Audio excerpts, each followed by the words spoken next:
Hey guys, and welcome back to Multiplicity Crafts. Today I will be showing you two ways to make paper tassels. So the first tassel we'll make is a bit longer and larger, and so I cut my paper at 6 by 3.5 inches. You'll also need to have a looped head pin, a clasp, a bead, and ribbon for this technique. And when you begin, you will want to measure the thickness of your ribbon and score your paper to this size. So I'm going to align the ribbon with the top of the page and make a mark where I need to score. Now I've already scored this paper, so I'll fold it down and into place. And this will make perfect sense as we go along, or at least I hope it does. So to begin making your tassels, you will use your scissors to make cuts up to the bottom fold of the paper. And these cut lines don't have to be perfect or exact, but I cut mine roughly about 1/8 of an inch wide or somewhere in that vicinity. I'll go ahead and speed up the video since you kind of get the idea, but also note that this may be easier with the scissors that have multiple blades, but if you don't own any, regular scissors will work fine. So once you have everything cut, it will look a lot like a grass skirt that you could go hula dancing in. So that way you know you have it done right. In order to make this grass skirt look into a tassel, we need to roll the paper. But before rolling the paper, you'll want to use your bone folder to get the paper curved, so that way the paper won't work against you. This will just make it easier to roll into a tassel. When you roll your tassel, try to roll it as tightly as you can. I'll go ahead and get it started, but before I get too far along, I need to add my clasp. So I'll be laying the looped head pin into the paper, which that will also have the clasp and the bead attached later. The way to get this to stay is with hot glue or super glue. I wouldn't recommend just regular liquid glue because I don't think it's going to be strong enough. So now that I know about where I'm going to place my looped head pin, I'll go ahead and get the clasp and the bead on it ahead of time. This is just going to make it easier. In order to secure the clasp to the looped head pin, use some jewelry pliers to open the head pin. Round nose pliers would actually be best, but as you can see, I'm using my crimping pliers, which, hey, they did the trick. So anyway, just remember that you'll want to open the loop by sliding it towards you rather than spraining it out and away. This makes it close tighter without any gaps for your clasp to fall off. So now as I'm getting this bead and clasp prepared, let me take a moment to apologize for the lighting changes and blurriness from time to time on this video.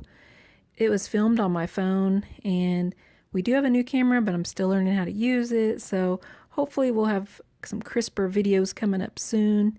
And also, if you hear any background noise, I've got a little birdie outside, and my next door neighbors are moving in and running a saw.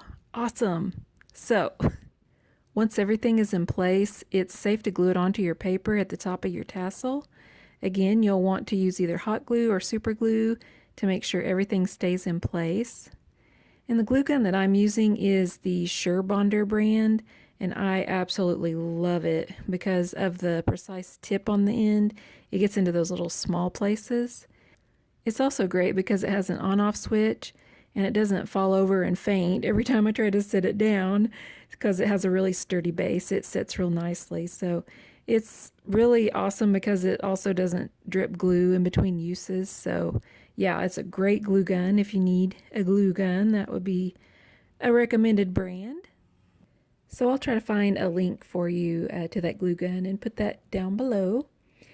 Anyway, so now that your head pin is in place, it's time to get rolling, literally. And so remember to roll the paper as tight as you can. And if your paper seems to buckle a little bit while you're rolling it, don't stress about that. Just keep the roll as straight as you can and as tight as you can. And all the buckles in the paper will eventually work themselves out. They'll be hidden once it's complete anyway. And once you finish rolling your paper, you may notice a little bit of extra paper that's gathered at the end, but you can easily snip this away with your scissors. And then after that, it's time to hot glue the end closed. I find it easier to put a line of glue at the end and then roll the paper up to that point.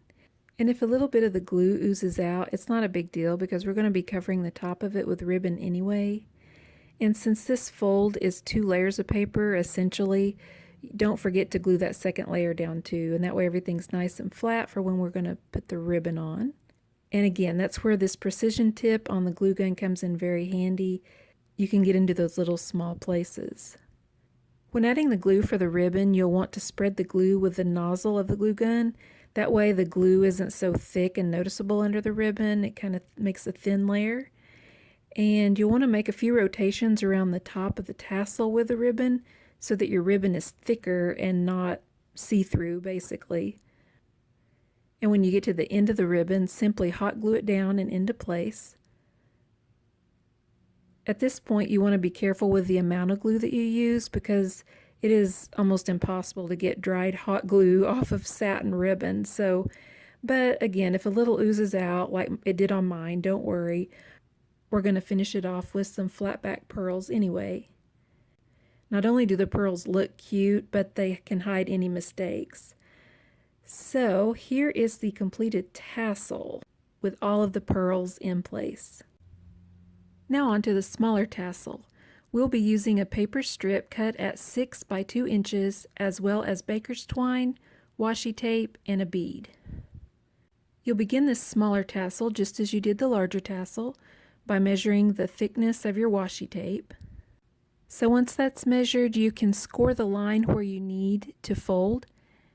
And if you don't have a scoring board, you can use the groove in your paper trimmer with a bone folder to make a crease, which is what I did here. Once folded, it's time to cut your tassel. I will speed up this part of the video here since we've already did these steps before on the larger tassel, but basically you just want to only cut up to the bottom fold of the paper.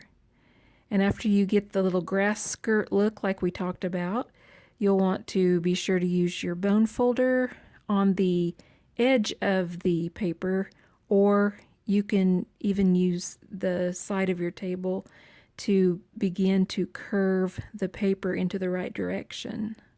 Get a few tight rotations onto your paper first to train the paper where to go. And after this, you can unroll it and add your twine and the bead. To secure the bead into place, I left a loop at the top and tied a simple knot so that the bead wouldn't slide upwards.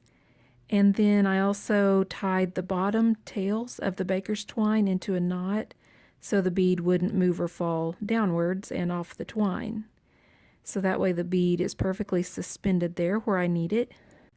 After this, you'll want to add a line of hot glue and place the tails of your baker's twine onto it. And be sure the bead is right at the top edge of the paper and that there's not like a huge gap or anything. And then you'll add a little more glue when beginning the roll to make sure that your baker's twine and your bead is not going to come loose. After the glue's dry, you can trim away the excess tails on the twine and just roll tightly into place and glue closed. Again, that's just like we did with the larger tassel. And it looks more like a tassel if you sort of flay out the paper a little bit and spread it out. It looks more tassel-y, if that's a word. So to finish off the top part of the tassel, you will add the washi tape, and that way it just covers everything at the top and gives it a nice finished look. Get it started and lay it onto your work surface to get a straight, tight roll. And after I was finished with this step, I noticed the top part of the tassel still looked unfinished, so I decided to add some pearls to finish it off. And here are what the completed tassels look like. They're great for your planners or to put onto zipper pulls or bookmarks, a lot of different ideas. So I hope you can use some of these ideas. Thank you so much for watching, and I hope you have a great day.